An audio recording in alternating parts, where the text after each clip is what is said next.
নমস্কার বন্ধুরা, নতুন একটি ভিডিওতে সবাইকে স্বাগত। আমার মতো ডিমের ঝোল খেতে খেতে বোর হয়ে গেছেন? তাহলে এই রেসিপিটা কিন্তু ট্রাই করতে পারেন। আমি ডিমগুলোকে সেদ্ধ করে নিয়ে ডিমের চারধারে ছুরি দিয়ে কেটে নিয়েছি। এবার এগুলোকে হালকা করে আমি ভেজে নেব, খুব ডিপ ফ্রাই করব না, হালকা একদম। এবার চলো মশলাটা করে নেওয়া যাক। এখানে আমি হাফ ক্যাপসিকাম নিয়েছি, কিছু বাদাম নিয়েছি,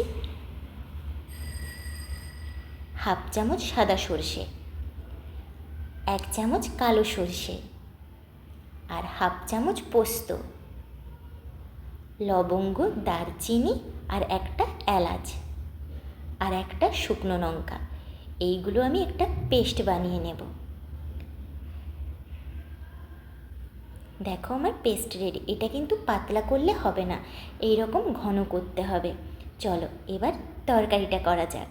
এখানে আমি তেলের উপরে তেজপাতা আর জিরে ফোড়ন দিয়ে দেব।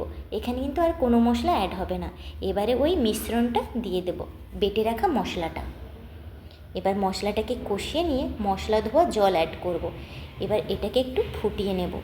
এটা ফুটে উঠলে এর মধ্যে আমি 1 চিমটে জিরে গুঁড়ো, 1 চিমটে ধনিয়া গুঁড়ো আর স্বাদ মতো লবণ দেব। এখানে কিন্তু আমি হলুদও ব্যবহার করেছি, কিন্তু সেটা ভিডিও করতে ভুলে গেছি। এবার এর মধ্যে ভেজে রাখা ক্যাপসিকামগুলো দিয়ে দেব। একটা ক্যাপসিকামের হাফটা আমি বেটেছি আর হাফটা এখানে অ্যাড করেছি। এবার ডিমগুলো দিয়ে এটাকে একটু কষিয়ে নেব। ডিমগুলো এইভাবে চারদিকে কেটে দেওয়ার ফলে এর মধ্যে মশলাগুলো ভালোভাবে ঢুকে যাবে। এবার এখানে আমি জল অ্যাড করব। এখানে কিন্তু বেশি জল দেব না, অল্প পরিমাণ জল দেব, কারণ এখানে বেশি ঝোল ঝোল হবে না, এখানে একদম মাখা মাখা তরকারি হবে।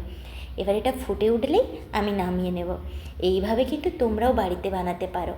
গরম ভাতের সাথে এই একটা তরকারি দিয়েই ভাত খাওয়া হয়ে যাবে, খুব সুন্দর খেতে। সবাইকে অসংখ্য ধন্যবাদ।